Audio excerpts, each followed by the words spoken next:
Welcome to Kenton Teaches. Enjoy the video. You begin by enabling developer options and turning on USB debugging so the PC can control the phone. Next, install ADB platform tools on your computer. This gives you the command line bridge. Connect the device with a cable, then run a DB devices to confirm authorization.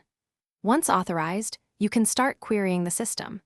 Make sure the phone stays awake and unlocked, otherwise the session may fail. This is the only reliable route, because ADB talks directly to Android's package manager.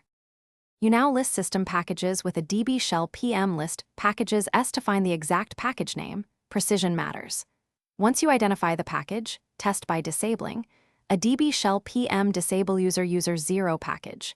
Name, this checks safety without removing files. If the app is safe to remove, run a DB shell PM uninstall user 0 package.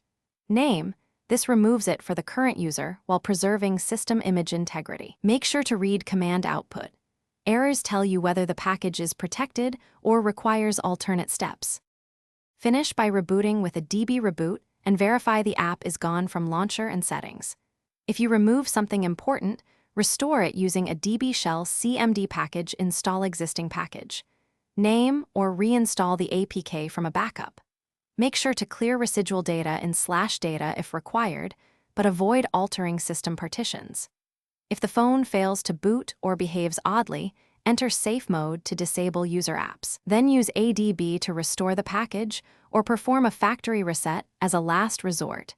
This is the key troubleshooting tip. Thanks for watching. Please subscribe if this video was helpful.